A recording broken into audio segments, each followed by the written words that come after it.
Багц сурагчдын гар зүргийн Hugo and Color улсын 17 дугаар олимпиадын шилдэг бүтээлийн шагнал ардуулагчдал Монголын уран зургийн галерейд боллоо. Олимпиад нь багц сурагчдын бүтээл цэцгэлгээгээ дэмжих, тэдний нийгмийн оролцоо альвааг харах өнцгийг урлагаар дамжуулан олон нийтэд таниулах, авиас чадварыг нь үнэлэх зорилготой юм а. Энэ удаагийн уралдаанд улсын хэмжээнд 3700 гаруй бүтээл ирүүлжээ. Багш нар мэргэжлийн ур чадвараа 4 төрөлд сорьсон бол сурагчид анги тус бүрээр өрсөлдөж, шилдэг 144 оролцогч алт мөнгө хүрэл болон тусгай байрын шагнал хүртсэн байна. Уралдааны хамгийн том шагнал болох Монгол Улсын боловсролын их сургууль болон Дүрслэх урлагийн академид суралцах эрхийн бичгийг 12 дугаар ангийн шилдэг бүтээлд хүргэсэн сурагчид гардаа авлаа. Уралдаанд 21 аймаг болон нийслэлийн ерөнхий боловсролын сургуулийн багш нар 1-ээс 12 дугаар ангийн сурагчид оролцсон.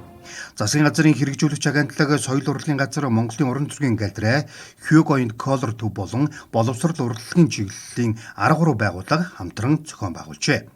Энэхүү үйл ажиллагаа нь хүүхэд залуусын уран зураг сонирхох хүрээг тэлж багц сурагчдын хамтын ажиллагааг шин шатанд гаргаж байгааг зохион байгуулагчид онцолсон.